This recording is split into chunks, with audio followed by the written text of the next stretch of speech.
নমস্কার বন্ধুরা, আবার চলে এসেছি একটা ছোট্ট ব্লগ নিয়ে। একটা রোদ ঝলমলে উইকেন্ডে হঠাৎ করে আমরা বেরিয়ে পড়লাম একটা ডে আউটিংয়ের উদ্দেশ্যে। দমদম এয়ারপোর্ট থেকে মাত্র 26 কিলোমিটার সেক্টর 5টা ক্রস করেই বাসন্তী হাইওয়েতে উঠে মাত্র 10 মিনিটস ড্রাইভ করেই আমরা পৌঁছে গেলাম স্টোরি দেওয়াসাম বাই আইটিসির এই প্রিমিয়াম প্রপার্টিটাতে। ডেকেশনে যাওয়ার কারণে আমরা কোনো রকম রুম বুকিং করিনি এখানে। আমরা পৌঁছেছিলাম ওই মোটামুটি 1টা নাগাদ।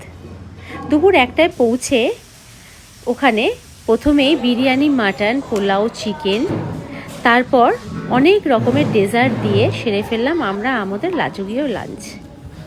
খাবার ছিল খুব ভালো, স্টাফেদের ব্যবহার ছিল তার চেয়েও বেশি ভালো। তারপর সারা দিন রিসর্টেই ঘোরাঘুরি করলাম, কিছুক্ষণ টাইম কাটিয়ে নিলাম সুইমিং পুলের পাশে বসে। সেখানে কিছুক্ষণ ঘোরাঘুরি করতে করতে কিছু ছবি তুলে নিলাম।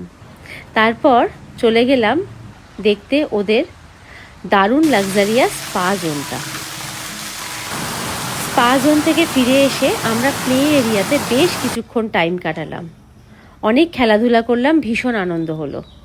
তারপরে রিসর্টেই থাকা সাইকেল নিয়ে আমরা সাইকেল রাইডে বেরিয়ে পড়লাম এবং ভালো করে ঘুরে দেখলাম রিসর্টের চারিপাশটা।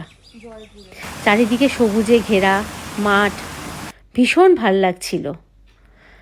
তারপর সন্ধে হওয়ার পর ইভিনিং স্ন্যাক্সের টাইম, কফি আর ইভিনিং স্ন্যাক্সটা খেয়ে আমরা আমাদের এই ডেকেশনের দিনটা শেষ করলাম।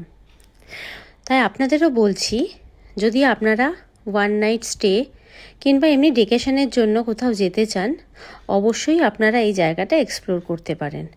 আশা করি আপনাদেরও ভিডিওটা ভালো লেগে থাকলে একটা ছোট্ট লাইক করে দেবেন আর আমার চ্যানেলটি সাবস্ক্রাইব করে দেবেন।